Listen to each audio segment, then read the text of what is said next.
President-elect Trump is shaking up the U.S. health system with his pick for HHS Secretary Robert F. Kennedy Jr. Kennedy has vowed to make America healthy again. He has insisted he's not anti-vaccine, but he has a long record of making misleading statements about them. He's one of a growing number of people who are skeptical about vaccine efficacy and the impacts they may have on the vaccine recipient. Some parents are now questioning whether they will vaccinate their kids, and that's prompting concerns among health professionals nationwide.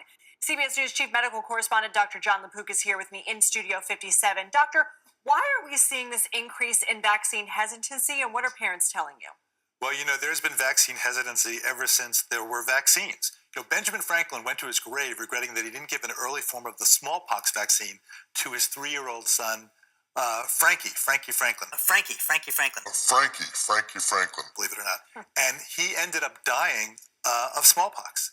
So there's always been resistance, but, in the last 20 years, you saw it rocket up. And I think it really started in 1998. There was an article that was in the Lancet that linked falsely MMR vaccine, measles, mumps, rubella, with autism. That has since been totally debunked, shown to be fraudulent. There were 12 kids. The article was withdrawn. The person who did it lost his license. However, believe it or not, it took 12 years until 2010 for the Lancet to retract that. And in that time, it just spread.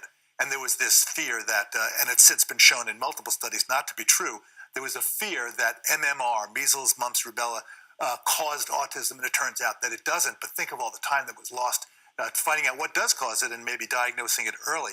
So we addressed this. Why recently, of course, during the COVID pandemic, you saw a decrease in faith in public health and in doctors in general. And so you're seeing more and more people, first of all, because they weren't there, they weren't able to get to the doctor's office and get vaccine, but also saying, do I really trust this? We addressed this in tonight's evening news story, and we spoke to one of the mothers who was having some questions. You're going to see it right here. I started to get hesitancy in saying, all right, can we space these out? Because you're giving my child a lot in a visit, and the doctor kind of made me feel like you're being dramatic, but okay. Most people, when they come to the office, they're really concerned, most importantly, about their precious little one.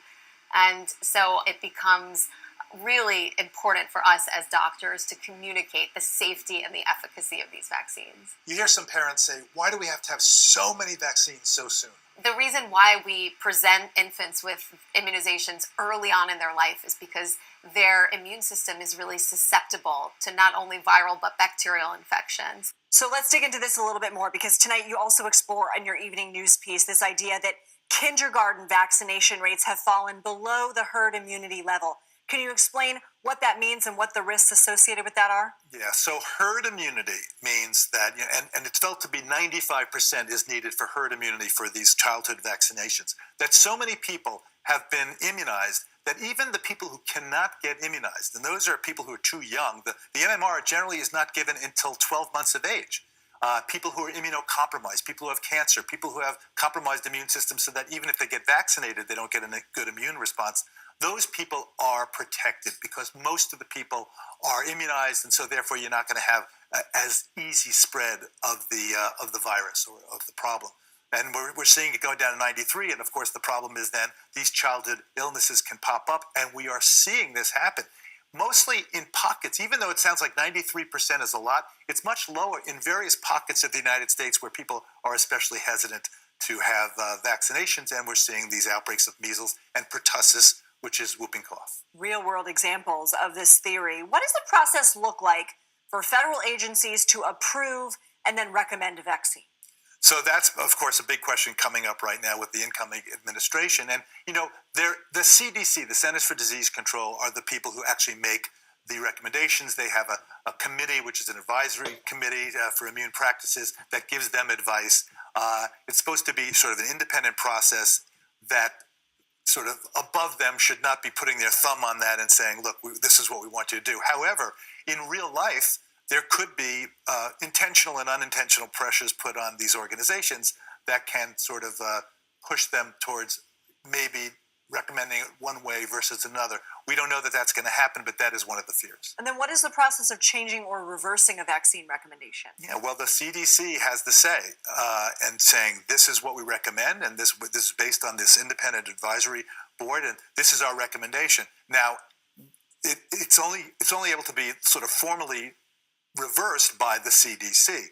Whether people take it and say that's what I'm going to do, that's a separate matter. And I think it's very hard for a parent to say, you know what, I do care about the common good, and so I'm going to go ahead and do something to protect the herd.